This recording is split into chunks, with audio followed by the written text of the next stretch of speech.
When Mandela hosted the plasmonelid, malformed children filled her dreams. A girl born with arms and legs both sprouting from her hips. A boy's face with eyes like a flounder. An androgynous child cooing in her arms, whose fingers kept falling off. But when she bent to gather them, the child disappeared. Now, with the parasite inside Guy, her dreams changed. Her husband took the child's place.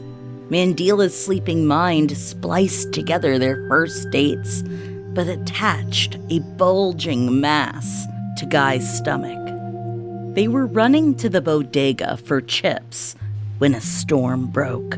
A car splashed them, just like in the movies. But when Mandela made it sopping to the sidewalk, Guy wasn't there. He had collapsed in the street. She ran to pull him up, but he was too heavy.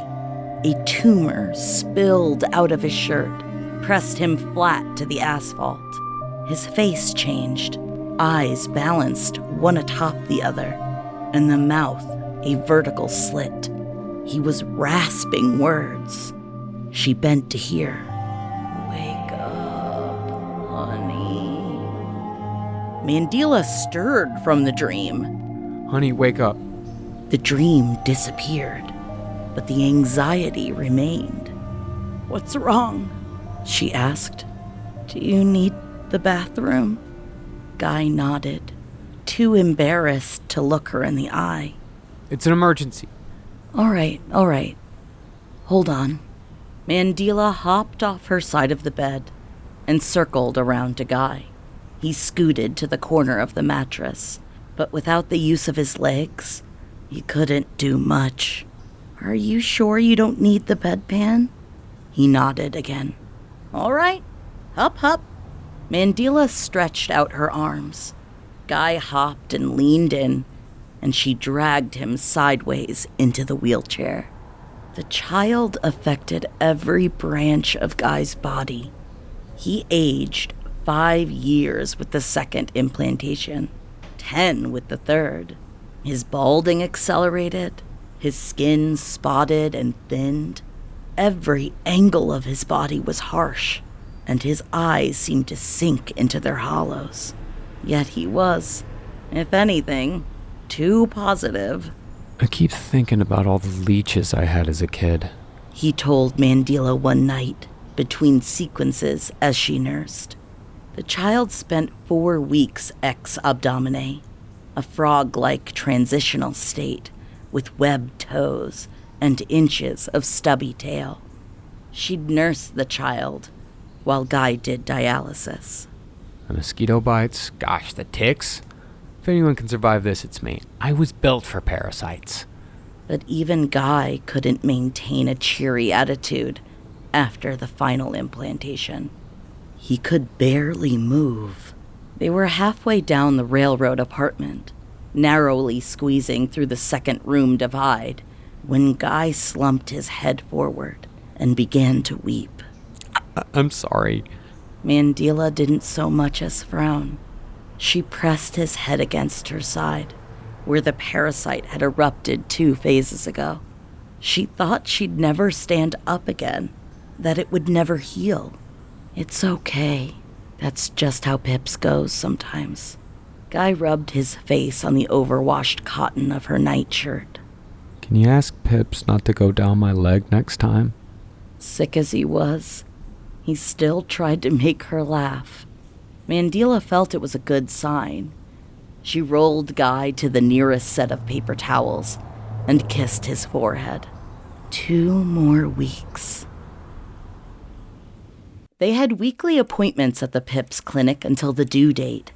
A different knot doctor every time. All the brothers and sisters wore surgical masks. Mandela couldn't keep track of the eyes.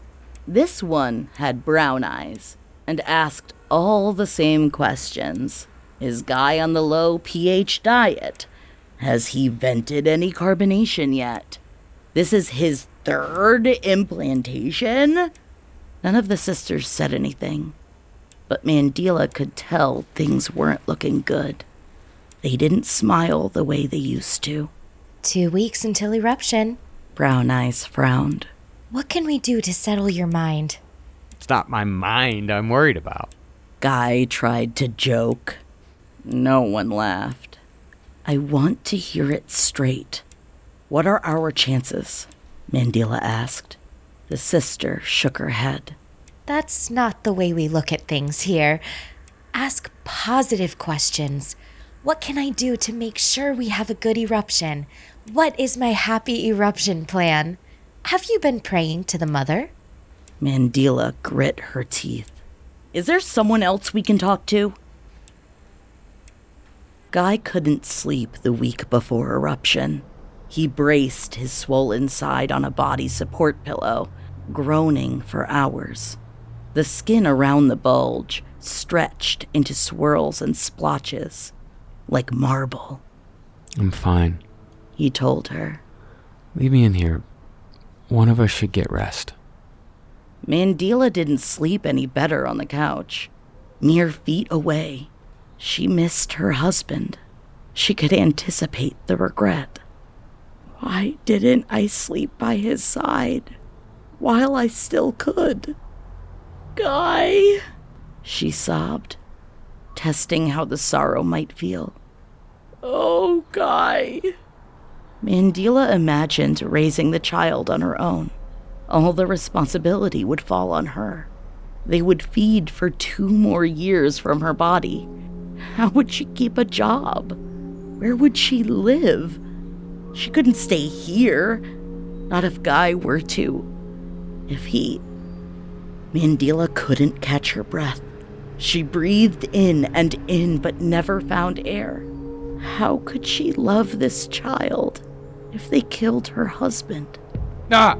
A scream echoed from the bedroom. Guy cried with new urgency. Ah! Mandela ran in to find her husband splayed over the bed, spine bent in an obtuse angle. She's coming! The rideshare car pulled up to the clinic doors. A sister in green ran out to meet the patients. Mr. and Mrs. Gribby? That's us. A little earlier than planned, Mandela said, motioning to the driver to pop the trunk. When she bent down for the overnight bag, the sister was leaning in to look at Guy. When the bag came out, they were already loading him onto a stretcher. What's wrong? Mandela said, chasing after them as they pulled her husband away. He howled in pain. What's wrong with him? A different sister intercepted her at the door, holding her back as Guy disappeared around the corner. Mrs. Gribby, it's okay. Your husband is being taken to an eruption room right away.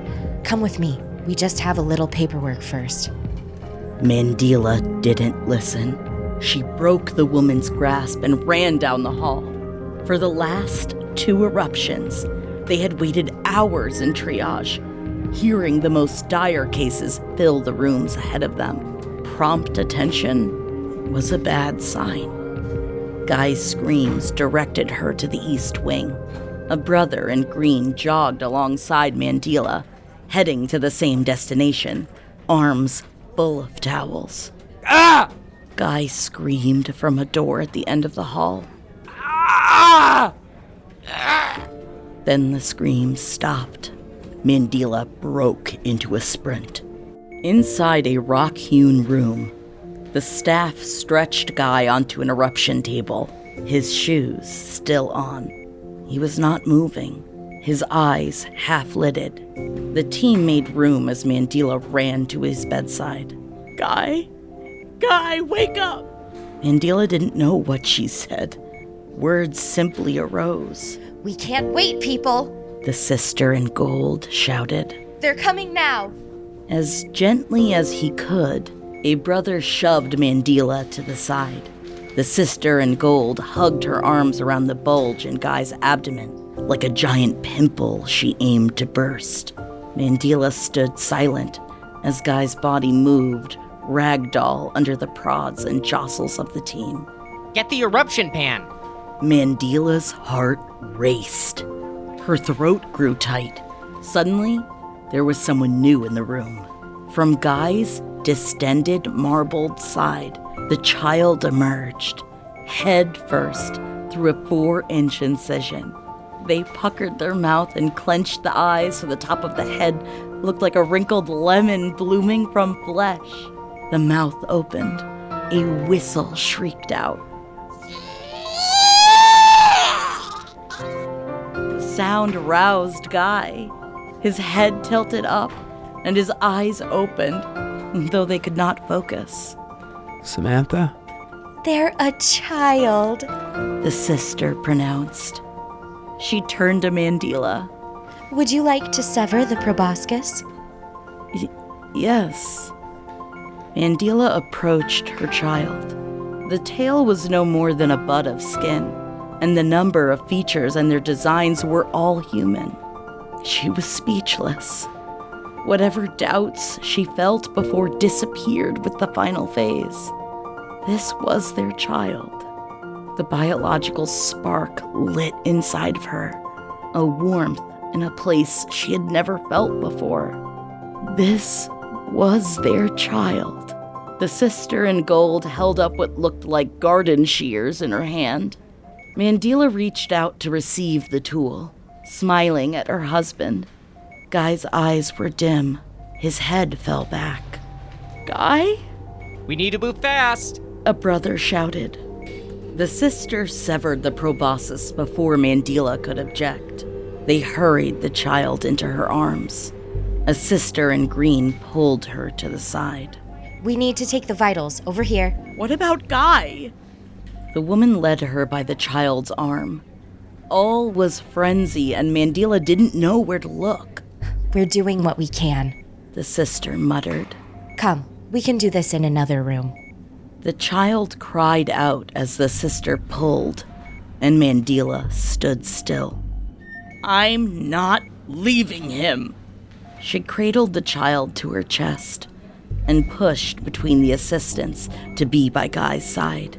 His abdomen opened wide, so Mandila could see the slow pulse of glistening organs inside. A brother shone his headlamp inside and tried to rearrange the displaced pieces of Guy. Hands pulled at Mandila's shoulders. There's nothing you can do. Mandila fell asleep in an uncomfortable chair. She dreamed about an empty apartment with a child crying in another room. Wherever she went, she could not find the child. She shouted for Guy, begging him to help. He never responded. The child woke her. They stirred in a plastic bassinet, pulled to the side of her chair. Guy lay on the bed in front of her. His eyes were glazed over, slim crescents showing pupils that did not move. His heart monitor beeped. Air pumped into his lungs with pneumatic hisses. His torso was wrapped in a mile of slowly pinkening gauze. Mandila stared at the child, overwhelmed with each second they cried, and did not cease. She tasted copper in the back of her throat. She was on her feet. She couldn't stay here a second longer. She left the child behind and shoved the door open. It banged on the wall outside, and 4 sisters hovering by the Keurig machine took notice. Mrs. Gribby, wait! She did not listen. Swaying down the hall with tears obscuring her vision, a sister approached her from the front, arms out like reining in a wild animal. Pray with us, the sister said, as a pair of arms looped Mandila from behind. Let go! More arms wrapped around her from the sides. Hail Mary, full of grace, the voices began. Stop! Mandila moaned. The staff continued the prayer, voices joining to comfort the stricken woman who only moaned louder. Blessed art thou among humans, and make our womb fruit for thy child's species. Holy Mary, Mother of God. Stop it! A day passed. Rotations of staff came in to treat Guy, each shaking their heads, flipping through charts, and doing nothing. The last to visit was from the head of the clinic. Mandela could tell by the red robes. She made a show attending Guy's unconscious body. She redid his bandages, checked his IV drip, put on a series of brave smiles. Such a shame. The red-robed Mother Superior wiped away a non-existent tear. She shook her head, which spun her wig. As she frowned to Mandela, it looked as though her face had shifted to the left. He knew the risks, but he chose to go through with it anyway. That's what I call a hero. Mandela wanted to slap the woman hard in the face. You knew he would die, and you let him do it. Still, it's a shock. The woman spoke directly to the body, a little too loud. Guy, your child survived thanks to you. It was all worth it. Guy did not stir at his name, though his eyes remained wetly open. So, what now? Mandela asked.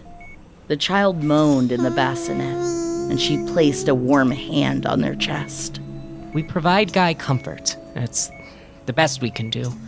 With medication, Guy won't feel pain, which may mean he won't entirely be awake. But at least he can go home. He's dying, Mandela said to herself, like reciting the time. He could have a week, maybe less. She slipped a cold palm around Mandela's hand. There's no avoiding this, but there is still beauty in these moments. Guy should be where he's familiar, with his child, while he can. It's the best you can do for him. Mandela did not cry yet. She didn't do much at all, just focused on saying all the right words. It would bother her later how professional she acted. If ever there was a time for tearing your shirt and beating your chest, it was then. But the grief didn't feel new. She had tasted sips of his death for months. She was inoculated to his loss. You'll be busy with the child, I'm sure. The Mother Superior said. We'll send a sister home to take care of Guy. It's the least we can do. Mandela nodded and crossed her arms tightly across her chest. I'd prefer if you didn't. Mandela carried the child into their apartment by herself.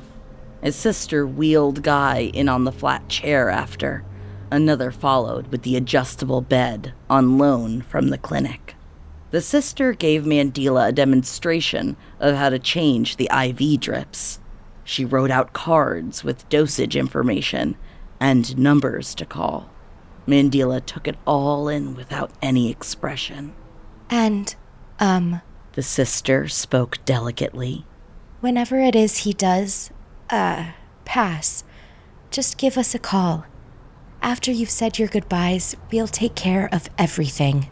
Mandela felt the urge to tear up the cards, throw them in the sister's face, and scream. She fought the fantasy down. Then they left.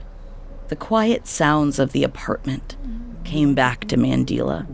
The Polish woman chatting too loud upstairs on the phone, the baby crying next door, a bus honking, trapped on the street by a driver struggling to parallel park.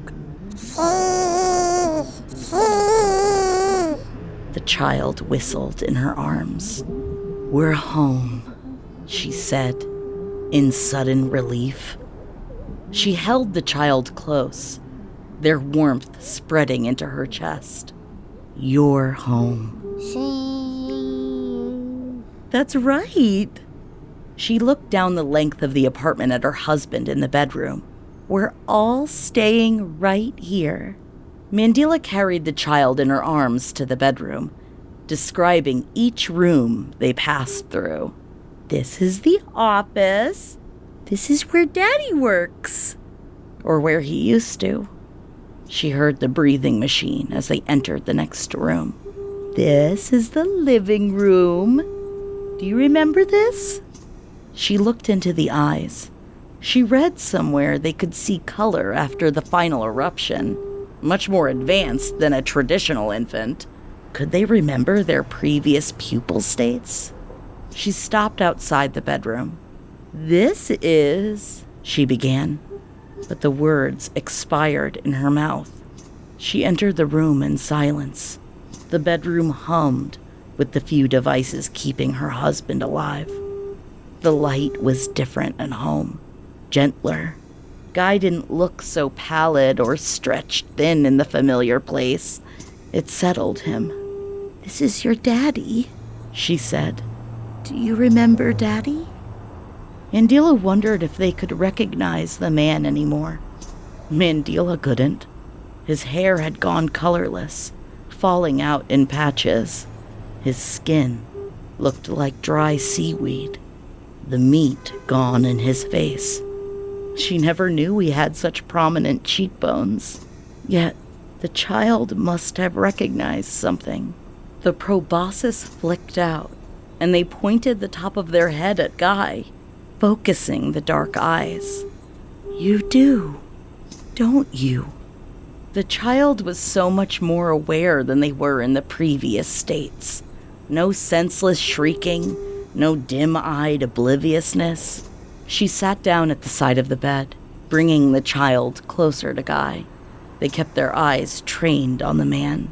Mandela laid close to Guy, on his good side, positioned the child between their bodies. She placed her arm over his chest, felt the damp of his bandages on her arm. It occurred to Mandela this might be the last time she'd ever lay by her husband's side. Tears rolled down her cheeks. Don't cry, spoke a weak voice.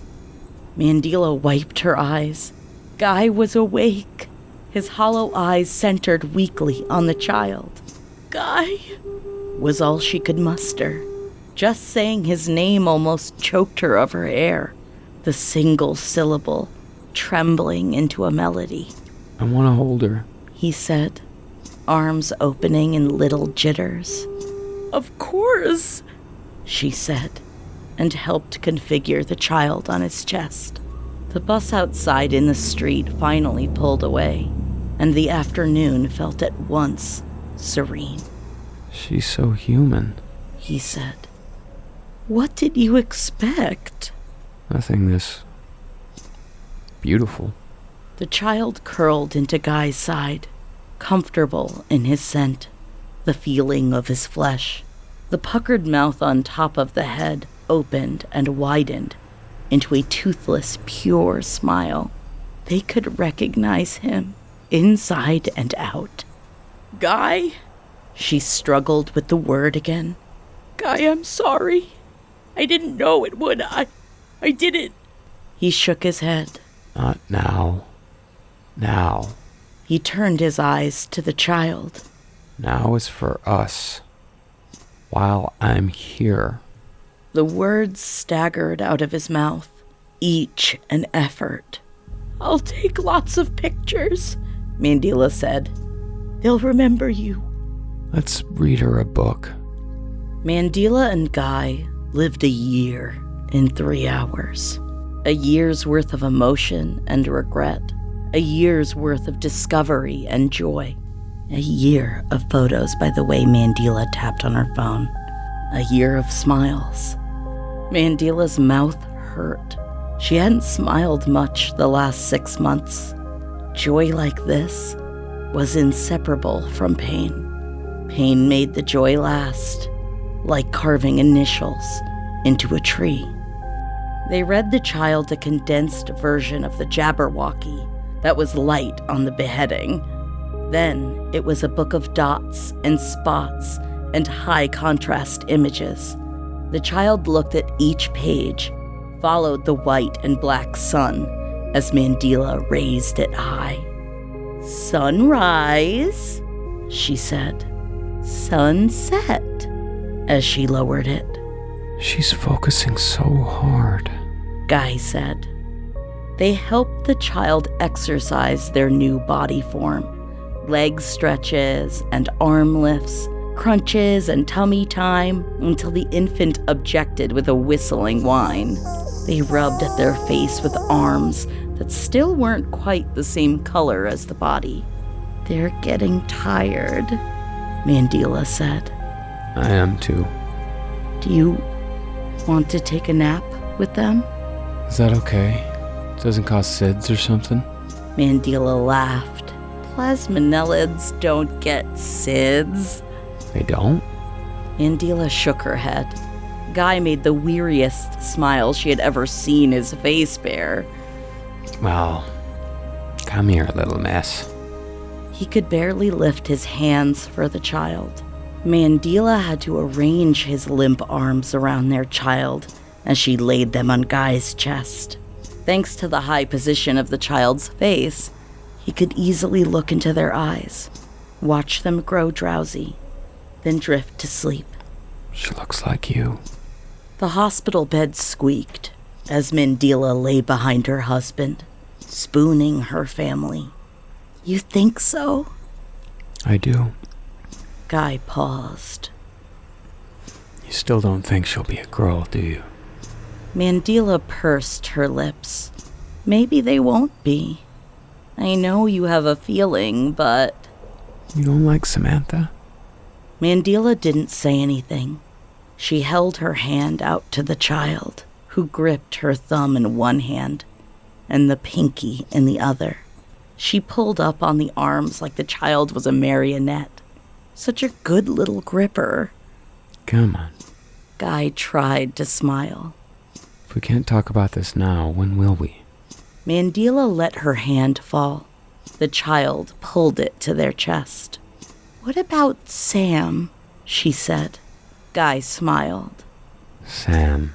He said, letting it sink in. Sam. I like it. He squeezed the child on his chest with what strength he had. Your daddy loves you, Sam.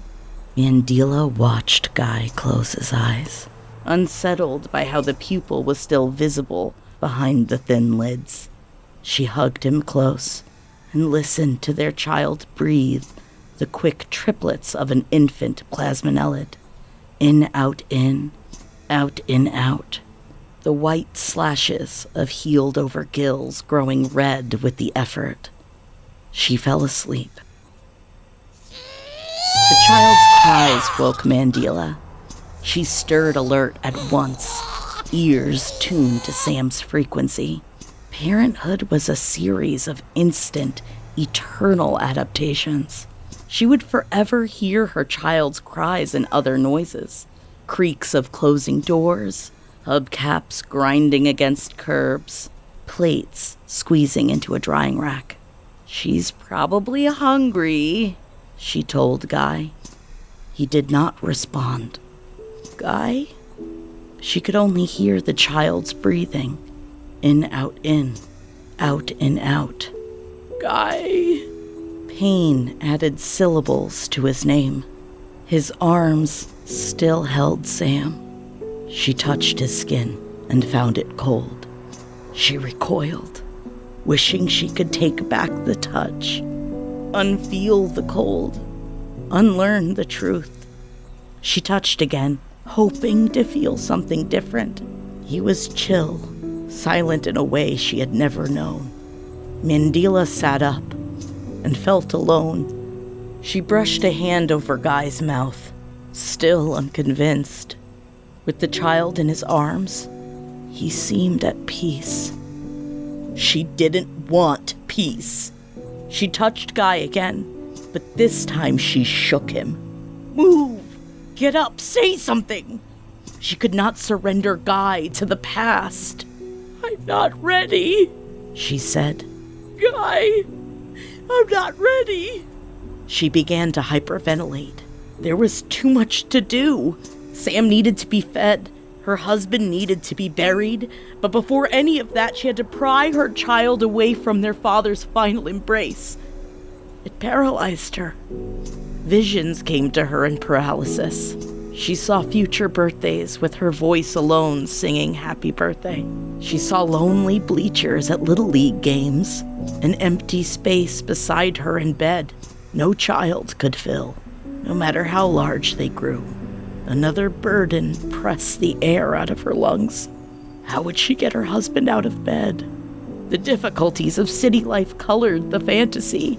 She pictured loading his body into an Uber, taking it to a graveyard. Then she remembered what the sister told her. Mandela ran to the counter, feeling guilty for leaving her child with the dead man. Sam cried from the other room. Fishing through her purse, she found the card the sister gave her. She pulled out her phone. She placed her finger on the screen. But Mandela would not let herself dial. Perhaps part of her knew what would happen. The cries from the other room stopped. Sam! Mandela paced slowly back to the bedroom. She knew what she would find. The closer she came, she could hear the gentle chug of suction. From the door, it looked like the child was still sleeping on the father's chest, but they were closer than before. Sam pressed the point of their head up to Guy's solar plexus, up to the feeding port. The tongue flicked in and out. The instinct to pull the child away was immediate. She cleared the distance to Sam in a dash, wrapped her hands around him. Yet, she did not pull the child away. Her hands reached out of their own accord, but returned to fumble clumsily against one another like stuttering sign language. She was torn between intervening and what exactly? The child chugged in a metronome drone. Sam had the red glow of happiness to their shiny, smooth infant skin. The meal was doing them good. Mandela's hand stopped their stutter and fell to her sides. Sam's proboscis inserted and retracted, yards or more deep inside her husband, exploring the anatomy, absorbing pieces of the template, and imitating. Every second she let Sam feed, more of Guy remained. Mandela shifted her weight, and a floorboard creaked. Sam stopped their feeding for a second. Mandela paused, could hear blood rumbling in her eardrums, until the child began feeding again. The mother took her time coming around the hospital bed, taking off her slippers and lowering herself onto the mattress. "It's okay," she whispered, inhaling the fennel smell of the strange infant's head. "We're here, Guy. We're all here." Guy was so still, except it wasn't Guy anymore. Yes, it was his face, his eyes, his lips and nose, but there was nothing behind them. All the Guyness had disappeared. Sam coughed, a strange, tinny sound from the oddly shaped head. Fine particles of black spit up speckled out.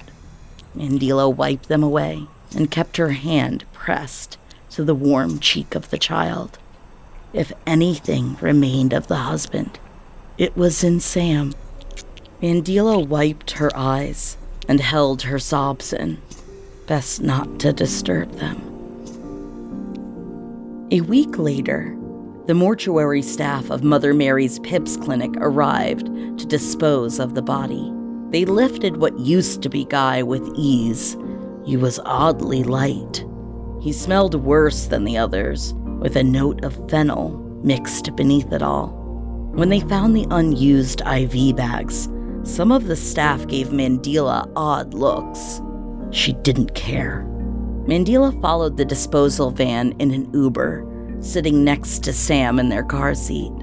They were all headed for the same place. Mrs. Gribby? Mandela stirred in the waiting room, raising a hand and picking up the car seat. A sister in green led her to an exam room, and minutes later, a brother in gold entered. Another stranger. He made small talk to which Mandela responded, but could not recall what was said.